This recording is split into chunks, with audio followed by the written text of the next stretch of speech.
मेरे दोस्तों, इंसान को कुल अकल भी मिल जाए तो फिर भी अल्लाह की हिकमत का वो इहाता नहीं कर सकता। रब्बे करीम को ज़्यादा पता है कि हमारे लिए कौन सी चीज़ बेहतर है और कौन सी चीज़ हमारे लिए नुकसान का बाइस है। अल्लाह तबारक व तआला की हिकमत ये चाहती है कि मेरे बंदे परेशान ना हो। रब ये चाहता है कि मेरे बंदे किसी जगह पे भी दिक्कत और परेशानी का शिकार ना हो। तो अल्लाह तबारक व तआला ने राह एतदाल इख्तियार करने का हुक्म इरशाद फरमाया कि तुम एतदाल के रस्तों पे चलो, मोतदल जिंदगी गुजारो, अफरातो तफरीद से बचो। आज जिस माशरे में हम वक्त गुजार रहे हैं, इस माशरे में हम इस बात को समझने से कासिर हैं कि असल हमारा मसला क्या है। हमारा असल जो मसला है उसकी शनाख्त हमें कैसे होगी और हम फिर उस तक रसाई किस अंदाज में हासिल कर पाएंगे। हम हमेशा अपनी आमदन बढ़ाने के चक्कर में रहते हैं। एक काम और शुरू कर लें, पार्ट टाइम जॉब शुरू कर लें, कोई साइड बिजनेस उसका आगाज कर लें। हमारी जो दौड़ लगी हुई है वो लगी है काम बढ़ाने में, आमदन बढ़ाने में। हालांकि इस्लाम हमें ये कहता है कि तू आमदन बढ़ाने के चक्कर में ना पड़। असल बात यह है कि तू अपने खर्चे कंट्रोल कर। तंग इंसान वो नहीं होता जिसकी आमदन थोड़ी होती है। ये तवज्जो कीजिएगा मेरी बात, ये कीमती बात है और गुफ्तगू सारी का लुबे लुबाब है। तंग बंदा वो नहीं होता जिसकी आमदन थोड़ी होती है। असल परेशान वो होता है जिसके खर्चे ज्यादा होते हैं। और हमारा जो रोजमर्रा का नुकसान हो रहा है ना, वो आमदन के मामलात में नहीं हो रहा। बुनियादी नक्श जो वाकया हो रहा है वो ये है कि हमारे अखराजात ज्यादा, और वो अखराजात किसी और ने नहीं बढ़ाए। वो खर्चे हमने खुद बढ़ा लिए हैं और अब हमें उसका नुकसान भुगतना पड़ रहा है। और अगर आप सही मानों में टटोलें तो जो बहुत अमीर लोग हैं वो तो उन खर्चों से बच गए। मैंने बहुत सारे ऐसे खत्मात में शिरकत की है। मैं बहुत सारी ऐसी जगहों पे गया हूं कि जहां लोगों ने बड़ा मुख्तसर सा खत्म दिलाया है तो हो गया है खत्म। खत्म के मामले में कब किसी ने पाबंदी लगाई है कि उसमें 200 आदमी शरीक होगा तो तब ये साले सवाब सही हो सकेगा? कौन कहता है? या शादी के मौके पर अगर सारे बहन भाइयों को न बुलाया गया तो मेरी शादी पाया तकमील तक नहीं पहुंचेगी, इसमें बरकत नहीं होगी। ये किसने फतवा दिया है? मोतदल जिंदगी का इस्लाम हुक्म देता है। मैं पढ़ रहा था कि एक बहुत बड़ा सदर है, गालबन सूडान के सदर की बात हो रही थी, तो अपने बेटे की बारात लेके गया तो 4 लोग गए हैं बारात, और 15 लोगों का उसने एहतमाम किया अपने घर में खाना खाने का। तो क्या शादी हो गई कि रुक गई?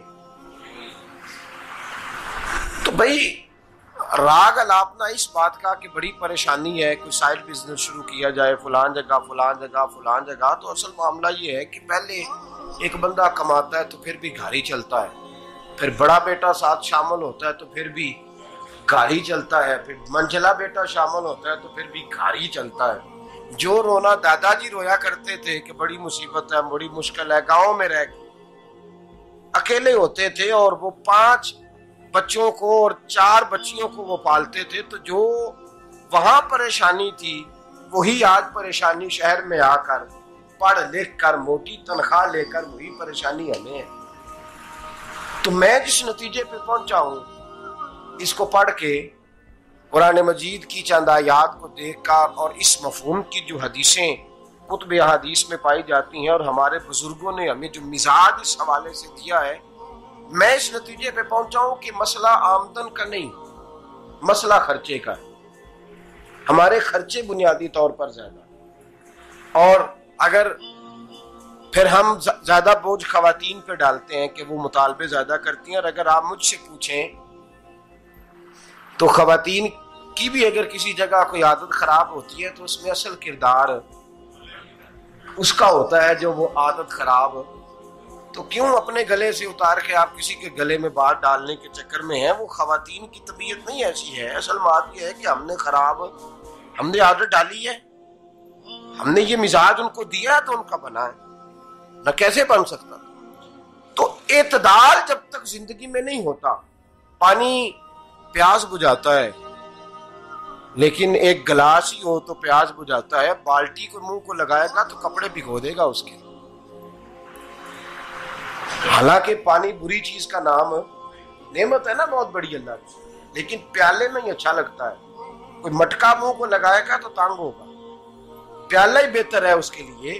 तो मेरे दोस्त, मटके से भी बाज़-औक़ात काम चल जाता है, लेकिन अगर कोई कहे नहीं मुझे दरिया ही चाहिए तो उसका तो घर बह जाएगा, सारा घर बह जाएगा उसका। हमें दरिया काबू करने का मूड बनाया हुआ है, तो इससे घर बहा करते हैं, इससे घर बना नहीं करते। घर प्याले से पानी पीने से बनता है। अगर तू दरिया पे कब्जा करने का मूड बनाएगा तो घर बनेगा नहीं, घर बह जाएगा।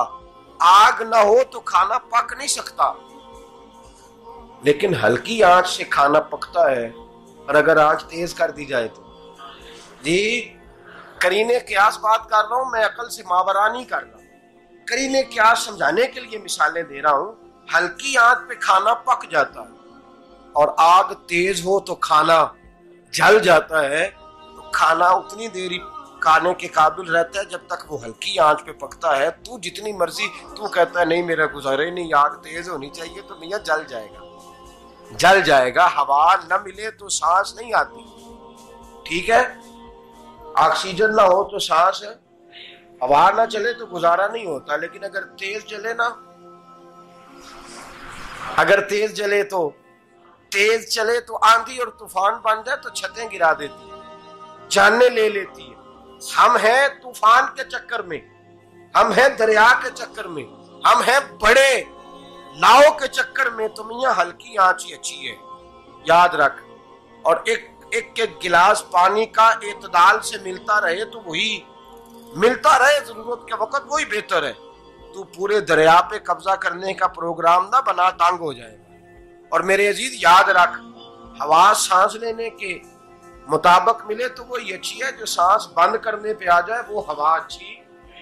हमने चक्कर चला लिया है कि ज्यादा पैसा, रातों रात पैसा, लंबा पैसा, ये प्लाट भी मेरा, वो प्लाट भी मेरा, गुजरांवाला भी, गुजरात भी, लाला मूसा खाड़ी और पिंडी तक जहां मैं जाऊं मेरे नाम की तख्तियां लगी हुई होनी चाहिए। माशाल्लाह। हम मस्जिद